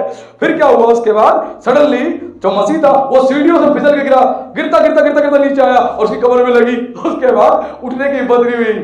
तो जो गैर मसीह था उसने बोला, प्रभु मुझे तो चोट लगी, इसको भी चोट लगी। तो प्रभु ने न्याय दिखा दिया, जिसकी थोड़ी गलती थी उसको थोड़ी सी चोट दी, लेकिन जिसको ज्यादा बड़ी गलती थी उसको ज्यादा चोट दी। ज्यादा न्याय मत करना, प्रभु न्याय दिखा। जिस दिन उसने न्याय कर दिया, न्याय उसका भी होगा तो तेरा भी होगा भाई। प्रभु के पास दोनों का न्याय है। इसलिए मैं कहता हूं, तावलेपन से न्याय मत मांगना। अगर तुमने भी कोई गलती करी है तो तुम्हारा भी न्याय होगा। कई पादरी बोलता, प्रभु उसका विश्वासी का न्याय दिखा। अरे भाई कंट्रोल कर, तूने गलती करी, तेरा भी न्याय होगा, उसका भी न्याय होगा, और प्रभु दोनों का न्याय करेगा। तेरी गलती ज्यादा तो तुझे दंड ज्यादा, उसकी गलती ज्यादा दंड उसे ज्यादा। तो ज्यादा न्याय मत किया करो, प्रभु से प्रार्थना करके धन्यवाद किया करो, माफ कर दिया करो, माफ कर दिया करो। ज्यादा न्याय मत मांगना। ज्यादा चोट किसे लगी? गैर मसीह को, मसीह को लगी। वचन जानते हुए, वचन समझते हुए माफ नहीं किया। न्याय न्याय न्याय, प्रभु ने कहा बहुत न्याय न्याय बोलता है, इसका न्याय तो करना पड़ेगा। अभी दिखा देता हूं न्याय, अंत में जो न्याय होगा वो पूरे जगत का होगा, इसका न्याय अभी दिखा देता हूं। मिल गया न्याय। उसके बाद कई दिन तक उठने की हिम्मत नहीं हुई। आए मेरी कमर, आए मेरी कमर, आए मेरी कमर। परमेश्वर बड़ा महान है भाई, ध्यान में। वो सिखा रहा है माफ कर दो, क्षमा कर दो। लिखा है क्षमा करोगे तो तुम्हें भी क्षमा किया जाएगा, क्षमा किया जाएगा। अब हमने जितनी बातें ऊपर से नीचे तक जानी, हमने एक प्रतिफल के बारे में जानी कि परमेश्वर छोटे छोटे हर काम में और बड़े बड़े हर काम में प्रतिफल देता है। आपको जो काम दिया उसको करते जाओ, स्वामी की मर्जी है। क्या पता, एग्जाम्पल के तौर पे आज मैं पुलपिट से यहां प्रचार कर रहा हूं, मैं प्रभु की सेवा का एक बड़ा काम कर रहा हूं कि वचन का प्रचार कर रहा हूं। अब मैं इस सेवा को कर रहा हूं, परमेश्वर इस सेवा के बदले हो सकता है मुझे, केवल परमेश्वर हो सकता है मुझे 1 किलो सेब की आशीष दे दे प्रतिफल के रूप में केवल। और हो सकता है यहां बैठ के जो सुन रहे वचन, उनमें से किसी ने यहां पर झाड़ू लगाई है, किसी ने पानी भरा है, किसी ने पानी लेके आया है, कोई भी काम किया, प्रभु हो सकता है उसको बदले में परमेश्वर 10 लाख रुपए की आशीष दे दे। देने वाला कौन है? परमेश्वर देना, वो मर्जी उसकी है कि वो उस काम के बदले में क्या देगा। वो तो भैया राजा है, मालिक है, उसको किसका काम भाजा कुछ नहीं पता। पुलपिट से पादरी प्रचार कर करके आशीष नहीं ले पा रहा, लेकिन कोई व्यक्ति चर्च में झाड़ू लगा के पादरी से ज्यादा आशीष लेके जा रहा है। क्यों? उसका हृदय, उसका मन सही है और खुदा ने निर्णय किया मैं अपने माल के साथ जो करना चाहूं वो करूं। क्योंकि हम बाइबल में एक बड़ा अच्छा एग्जाम्पल पढ़ते हैं, जिस एग्जाम्पल में बताया गया प्रभु यीशु मसीह ने 3 लोगों को काम पर लगाया दाख की बारी में। एक को लगाया भैया सुबह, एक को दोपहर को और एक को सांझ को लगाया, और तीनों को काम पे लगाया। तीनों की मजदूरी पहले बात कर ली, बात करने के बाद ठहरा दिया। अब मजदूरी का समय आया, मजदूरी का जब समय आया तो क्या करा स्वामी ने, जो सुबह आया था उसको एक मजदूरी दे दी, मान लीजिए उसको 500 रुपए दे दिए। जो दूसरे वाला था जो दोपहर को लगा उसको भी 500 दे दिए, और जो शाम को आया था उसको भी 500 दे दिए। अब जो सुबह आया वो गुड़गुड़ाने लगा, प्रभु एक बात बता, स्वामी एक बात बता, मैं सुबह से काम कर रहा हूं, इतनी मैंने मेहनत करी, दिन भर मैंने पसीना बहाया, केवल मुझे 500 रुपए, और ये दोपहर को आया मेरे कई घंटे बाद आया, इसको भी 500 दे दिए। और जिसको दोपहर वाले को 500 मिले, प्रभु ये शाम को आया, इसने केवल 2 घंटे काम किए, इसको 500 रुपए है, मैं दोपहर से पसीने में काम कर रहा हूं, मुझे भी 500 रुपए। और शाम वाले ने बोला प्रभु तेरा धन्यवाद, तूने अच्छा मार दिया मुझे। तो स्वामी ने क्या बोला? स्वामी ने बोला क्या मैंने तुझसे पहले डिसाइड नहीं कर लिया था कि तुझे कितना चाहिए? तेरे से मेरी पहली बात हो गई थी ना, तो तुझे मैंने दे दिया। दोपहर वाले से भी डिसाइड किया, उसे दे दिया। शाम वाले से डिसाइड किया, उसे दे दिया। शाम वाला अंदर इधर खुश, वाह रे वाह, 2 घंटे काम करके इतना माल मिल गया, और ये सुबह से लगे दोपहर तक इनको इतना नहीं मिला। स्वामी ने सबके बराबर कर दिया मुझे। तो यीशु ने कहा, स्वामी ने कहा मैं अपने माल के साथ क्या करूं वो मेरी मर्जी है, मैं अपने माल के साथ क्या करूं वो मेरी मर्जी है। सबको मजदूरी सेम मिलने वाली है, सेम। जो 100 साल से सेवा कर रहा है उसको भी, जो 50 साल से सेवा कर रहा है उसको भी, जो 5 साल से सेवा कर रहा है उसको भी, सबको मजदूरी इक्वल मिलने वाली है। स्वामी ने दाख की बारी का उदाहरण देके बता दिया, सबके लिए मजदूरी सेम है, सेम है। कोई ये ना बोले मैंने तो 2000 दुष्ट आत्माएं निकाली, प्रभु स्वर्ग में मेरा तगड़ा स्वागत होगा, तालियां बजेंगी, तू भूखे लेके आएगा, और बाकियों के लिए जिन्होंने कुछ भी नहीं किया, केवल वचन ही प्रचार किया, छोटी सी कलीसिया में बैठे रहे, इनके लिए तो कुछ नहीं होगा। मैं जानता हूं इनको तो ऐसी बुला लेगा, चलो आ जाओ, तुम पर मैंने रहमत कर दी, आ जाओ। ऐसा नहीं है। जो 10 लोगों की कलीसिया में सेवा कर रहा है, या 10,000 की सेवा में कर रहा है, या 1 लाख की, सबके लिए मजदूरी इक्वल है स्वामी के पास। तो कोई ऐड ना दिखाए कि मुझे मजदूरी ज्यादा मिलने वाली है। खुद स्वामी ने कहा मैं तो सबको बराबर दूंगा, बराबर दूंगा। तो जिसको कलीसिया स्तर पर रखा है भैया वही रह के सेवा कर लो, इंटरनेशनल प्रीचर बनने की तैयारी मत करो। तुम्हारे परमेश्वर यहीं रख के तुम्हें मजदूरी देने जा रहा है। हालेलुया। जिसको इंटरनेशनल लेवल पर रखा है उसको उसके हिसाब से परमेश्वर ने रखा है, लेकिन उसको भी आपके बराबर ही मजदूरी मिलने वाली है। और एक नेशनल लेवल पे कर रहा है उसको भी आपके बराबर ही मजदूरी मिलने वाली है। ध्यान रखना, चाहे अपने राज्य में कर रहे हो आप, अपने चाहे इलाके में कर रहे हो, चाहे देश में चाहे विदेश में, सबके लिए मजदूरी सेम है। आपके स्वामी के पास सबके लिए सेम है। ध्यान रखना, ये नहीं मेरे लिए अलग सा उसके लिए अलग सा, नहीं नहीं नहीं नहीं नहीं। आज अपनी मेंटालिटी को खोल ले, आज हम समझ ले अपने प्रभु के बारे में, हमारा प्रभु कैसा नेचर रखता है। मैं क्यों कहता हूं, अगर आप बाइबल के वचन को नहीं जानते, प्रभु को भी नहीं जानते, फिर आप बोलो मेरा प्रभु मेरा प्रभु मेरा प्रभु, जानते कुछ नहीं अपने प्रभु के बारे में। ये मेरी पत्नी मेरा पति मेरे बच्चे, आप जानते कुछ भी नहीं उनके बारे में।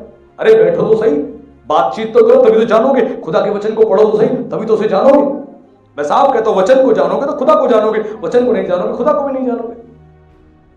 आज हमें समझना पड़ेगा कि प्रभु ने हमारे लिए क्या रखा है। इसलिए अंतिम वचन कह के अब हम फ्लाइट को लैंड करने जा रहे हैं। पहला शमूएल अध्याय 16 पद उसका 7 कोई मेरे लिए एक बार ऊंची आवाज में पढ़ दे, जिस किसी को ये वचन मिल जाए। परंतु यहोवा ने शमूएल से कहा, ना तो उसके रूप पर दृष्टि कर और ना उसके कद की ऊंचाई पर, क्योंकि मैंने उसे अयोग्य जाना है। क्योंकि यहोवा का देखना मनुष्यों का सा नहीं है। मनुष्य तो बाहरी रूप देखता है, परंतु यहोवा की दृष्टि मन पर रहती है। हालेलुया। अब हमें समझना पड़ेगा यहाँ पर कि परमेश्वर का दृष्टिकोण कैसा है। परमेश्वर का दृष्टिकोण कैसा है। जब शमूएल जो है अभिषेक करने के लिए गया इस्राएल का दूसरा राजा होने के लिए, तो उसके बाद यिशै के पुत्र है, बारी बारी पुत्र है, तो उसने जब पुत्रों को देखा तो लंबे चौड़े डील डोल विशाल, दिखने में बड़े सुंदर हैंडसम। तो एक राजा की पर्सनैलिटी कैसी होनी चाहिए? लंबा चौड़ा डील डोल विशाल, कि जब राजा खड़ा हो तो लगे राजा है, राजा वाली पर्सनैलिटी हो। तो शमूएल उसी दृष्टिकोण से देख रहा था, सुंदर दिख रहा, अच्छा दिख रहा, लंबा चौड़ा है, तो यही होना चाहिए राजा, यही होना चाहिए। लेकिन परमेश्वर ने कहा ये अयोग्य है। अगला आया, यही होना चाहिए, अयोग्य है। अगला अयोग्य है, उसके बाद सारे अयोग्य ठहरा दिए प्रभु ने। अब उसके बाद वो बड़ा हैरान हो गया, प्रभु मेरे को तो लगा ये योग्य ये योग्य योग्य योग्य, लेकिन ये सारे अयोग्य। अब उसके बाद उसने उसके छोटे बेटे को बुलवा दिया, और छोटा बेटा जैसे ही आया, आने के बाद उसने क्या किया, उस छोटे बेटे को देख के बोला, परमेश्वर यहोवा यही है जिसको मैंने इजराइल का राजा होने के लिए चुन लिया है। और शमूएल हैरान हो गया परमेश्वर के दृष्टिकोण को देख के कि परमेश्वर एक बच्चे का चुनाव कर रहा है राजा होने के लिए। Wow, wonderful. और उसके बाद शमूएल ने उसका अभिषेक कर दिया, और खुद परमेश्वर ने कहा कि मेरा देखना इंसानों के जैसा नहीं। इंसान कद काठी, रूप रंग, पर्सनैलिटी, पैसा दिखता है, लेकिन मैं तो मन को देखता हूं। ये मन से कैसा है। आप अगर मन से नीट क्लीन हो, प्योर हो, किसी के लिए जलन नहीं रखते, ईर्ष्या नहीं रखते, नफरत नहीं रखते, प्रभु के लोगों की इज्जत करते हो, आदर करते हो, प्रभु की सेवा में लगे रहते हो, सबके साथ अच्छा व्यवहार रखते हो, अच्छा बोलचाल रखते हो, सबके लिए विश्वास से प्रार्थना करते हो, आप परमेश्वर के वचन का पालन करते हो, परमेश्वर देख रहा है हृदय से आप कैसे हो, हृदय से आप कैसे हो। और परमेश्वर उसी के अनुसार आशीष देता है, उसी के अनुसार। इसीलिए वचन में बड़ी सटीक बात लिखी है कि सबसे अधिक अपने मन की रक्षा कर, क्योंकि जीवन का मूल स्रोत यही है, यानी सोर्स ऑफ लाइफ। तेरी जिंदगी में आशीष तेरे मन के कारण ही आने वाली है, तेरे मन के कारण। और मन क्या है? तेरा ब्रेन। इसके अंदर क्या भर रखा है, किसके बारे में, किसके बारे में, किसके बारे में, इसके अंदर अच्छी बातें भर, इसके अंदर अच्छी बातें भर। अगर तूने अच्छे लोगों के बारे में गंदी बातें भर रखी हैं और तेरा गलत दृष्टिकोण है, तो मैं तुझे कभी आशीष नहीं देने वाला, क्योंकि परमेश्वर मन को देखता है। हम तो बाहर का रूप रंग देखेंगे ना, किसी के मन को हम क्या जांच पाएंगे? जब तक पवित्र आत्मा हमें किसी के हृदय को जांचने के लिए प्रेरित ना करे और पवित्र आत्मा खुद हमें उसके मन के बारे में ना बताए, हम नहीं जान सकते, हम नहीं जान सकते। लेकिन परमेश्वर हमारे मन का सारा हाल जानता है, हम क्या सोच रहे हैं, हम क्या कर रहे हैं, हम क्या करने जाने वाले, वो सब कुछ जानता है, हमारे मन का सारा भेद जानता है। और हमें आशीष हमारे मन के अनुसार ही मिलने वाली है। पास्टर जी को लड्डू खिलाओ, चिकन कोरमा खिलाओ, दाल भाटी खिलाओ, एक टांग पे कूद कूद के दिखाओ, नाच नाच के दिखाओ, लेकिन परमेश्वर तुम्हारा मन जानता है कि पीछे से हम क्या सोचते हैं, क्या करते हैं, अकेले में हमारा मन कैसा है, हमारे विचार कैसे हैं, प्रभु सब जानता है। बहुत लोगों को आशीष सब कुछ करने के बाद भी नहीं मिल रही, क्योंकि मन में गड़बड़ी है। और मन में गड़बड़ी रहेगी तो सेवा के सारे काम करके भी कुछ नहीं मिलेगा, ठेंगा और ठेंगा और ठेंगा। ध्यान रखना। लेकिन अच्छे से सेवा करोगे, बेहतर ढंग से सेवा करोगे, अच्छे मन से सेवा करोगे, तो खुदा आपको देगा केवल 1 गिलास पानी पिलाने पे एक बड़ा प्रतिफल। झाड़ू लगाने का तो और बड़ा है भाई, खाना खिलाने का और बड़ा है, आराधना करने का और बड़ा है, इंस्ट्रूमेंट बनाने का और बड़ा है, प्रचार करने का तो और भी बड़ा है। ये सारे कामों के लिए बड़ी बड़ी आशीष है, ध्यान रखना। लेकिन देने वाला स्वामी है, ध्यान रखना, देने वाला स्वामी। अगर अच्छे मन से पानी पिला रहे हो ना, तो बहुत बड़ी आशीष मिल जाएगी जो सोच नहीं पाओगे। सब कुछ करो अच्छे मन से, मन को शुद्ध करो, मन को पवित्र करो, मन को दया करो और खुदा के वचन के अनुसार चलो, देखो बहुत आशीष मिलेगी। और आज हमने लेंट डेज में ये इंपॉर्टेंट बातें जानी है। अपने हार्ट को प्योर करो, आगे बढ़कर गले लगाओ, आगे बढ़कर प्रेम करो। क्या लिखा है? अगर तूने मन में किसी के लिए प्रतिशोध रखा है, पहले मेल मिलाप कर ले उसके साथ, उसके बाद वेदी पे भेंट चढ़ाने के लिए, वेदी पे भेंट चढ़ाने के लिए, प्रार्थना की भेंट हो चाहे दान की भेंट हो, कुछ भी तू करने के लिए आता है तो पहले तू अपने मन से नफरत, जलन, ईर्ष्या दूर कर ले।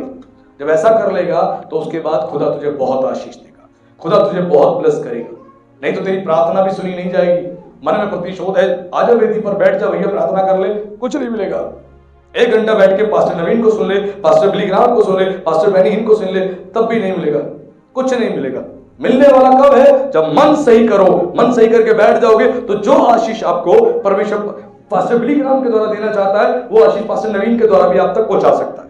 हालेलुया। मन सही होना चाहिए। मन चंगा तो तन चंगा, मन गंदा तो शरीर भी गंदा। ध्यान रखना, मन को अच्छा करो, मन अच्छा है तो सब कुछ अच्छा है। मन गड़बड़ है तो शरीर में गड़बड़ी रहेगी। फिर मत बोलना इतनी गड़बड़ी मेरे शरीर में क्यों चल रही है, क्योंकि मन में गड़बड़ी बहुत है। मन की गड़बड़ी प्रभु जानता है। ध्यान रखना, अगर मन गड़बड़ तो तन भी गड़बड़ है, और मन सही तो तन भी सही है। क्योंकि परमेश्वर अन्यायी नहीं है कि बेमतलब में तुम्हें उठा के पटकेगा। नहीं, बेमतलब में नहीं पटकेगा। तुम्हारी गलती पे तुम्हें सजा देगा और तुम्हारे अच्छे कामों पे तुम्हें रिवॉर्ड देगा। बाइबल चीख चीख के 2 ही बात कहती है, अच्छे काम करो, अच्छे काम करो, अच्छे काम करो, और रिवॉर्ड को ले लो, अवार्ड को ले लो। बुरे काम करो, बुरे काम करो, बुरे काम करो तो दंड को ले लो और नरक में चले जाओ। सिंपल सीधी बात। परमेश्वर 2 ही बात करता है। अब पास्टर को धोखा देने से कोई फायदा नहीं। अपने मनों को हम टटोले और जांचे हम किस मार्ग पे हैं। अगर मार्ग गड़बड़ है तो मार्ग को अपने सही कर लें, क्योंकि इसकी बहुत बड़ी आशीष है। और आज ही सही करके जाना। यहां से आज सर्विस के लिए आए हो। गाड़ी जब खराब होती है सर्विस के लिए भेजी जाती है। वैसे हमारा आत्मिक जीवन बिगड़ता हो, सर्विस के लिए प्रभु चर्च में लेके आता, आ जाओ, तुम्हारे नट बोल्ट टाइट कर देता हूं, तुम्हारी इंजन की मैं रिपेयरिंग कर देता हूं, क्लीन कर देता हूं। गाड़ी बहुत आवाज कर रही है, आवाज बंद कर देता हूं तुम्हारी, वो क्लीन करके बढ़िया करके सेट करके भेजेगा। उसके बाद गाड़ी जब चलाओगे मजा आ जाएगा। तो जिंदगी जब जियोगे मजा आ जाएगा। आपकी पत्नी को, आपके बच्चों को बोलेगे आज क्या हुआ, आज तो बदलाव है, आज एक बड़ा परिवर्तन है, और मजा आ जाएगा। ध्यान रखना, और प्रभु बहुत आशीष देगा, बहुत ब्लेसिंग देगा। एक कहावत है कि जवान लोगों के हाथ में बाइक और पादरी के हाथ में माइक, दोनों नहीं देने चाहिए, कोई उनसे छुड़ा नहीं सकता, है ना। लेकिन आज ये माइक अब यहां पर नीचे रखने हो जा रहा हूं, क्योंकि इस प्रचार से प्रभु ने आपको बहुत सारी बातों में आशीषित किया है, ब्लेस किया है। तो प्रभु का धन्यवाद। प्रभु की महिमा के लिए जोरदार तालियां बजाएंगे। आइए आगे बंद करेंगे, सर को झुकाएंगे, एक छोटी सी प्रार्थना हम लोग करेंगे। हे सर्वशक्तिमान परमेश्वर, हम आपका विशेष धन्यवाद करते हैं आज के सुंदर वचन के लिए। प्रभु आज के वचन से प्रभु जी आपने अपने लोगों को बहुत आयत से आशीषित किया, और आपने बता दिया मेरे परमेश्वर कि आपके पास हर चीज का एक प्रतिफल है। हे प्रभु, चाहे चर्च में कोई भी कार्य करते हैं, सेवा में कोई भी कार्य करते हैं, अपने परिवार में मसीह भाई बहनों के लिए कुछ भी कार्य करते हैं, प्रभु उसका एक महान प्रतिफल आपके पास है। और प्रतिफल के रूप में आप कुछ भी दे सकते हैं। हम नहीं जानते प्रभु क्या आप देने वाले, लेकिन आप कुछ भी दे सकते हैं। और प्रभु वो देने का निर्णय केवल आप ही करते हैं।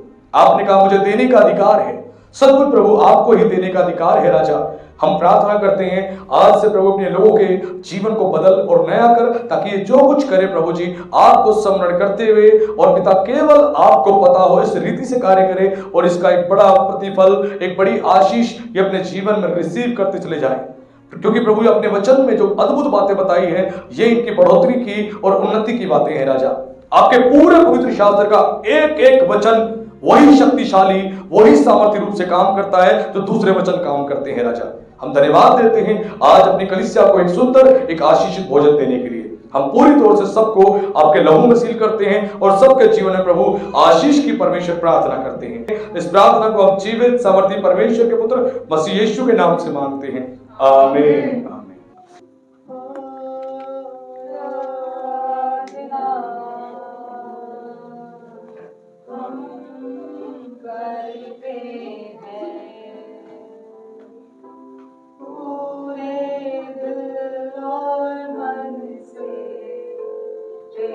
महिमा गाते हैं, और हम कहते हैं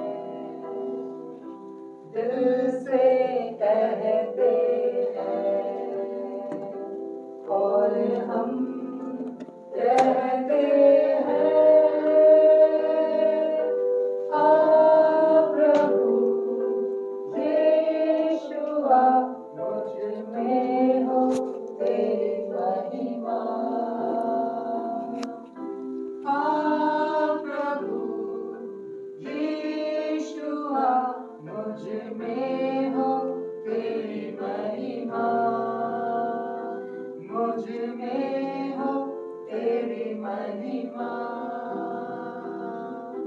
तेरे भवन में हम आते हैं सारा आदर हम तुझको देते हैं और हम कहते हैं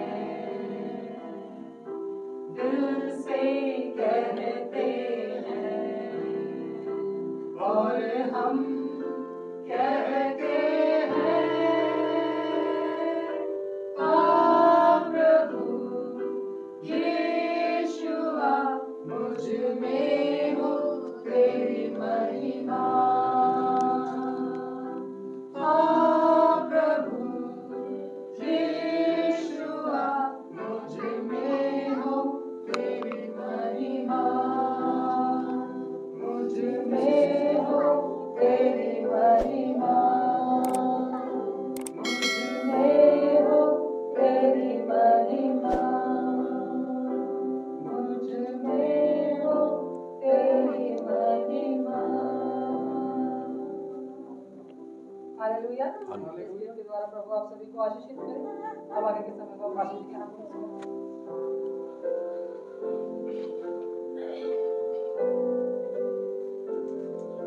आइए हम लोग सरों को झुकाएंगे और हम प्रार्थना करेंगे आज के इस भेंटों के लिए।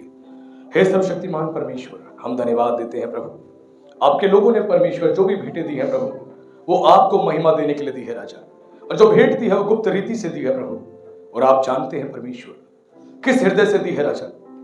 हे परमेश्वर, हम प्रार्थना करते हैं प्रभु जी, उन भेंटों में प्रभु आपकी आशीष मांगते हैं, आपकी हम बरकत मांगते हैं, आपके ब्लेसिंग को मांगते हैं। और मेरे परमेश्वर, ये भेंटें प्रभु स्वर्ग के राज्य में प्रभु जी ग्रहण हो और आपकी सेवा के लिए प्रभु इस्तेमाल होने पाए राजा।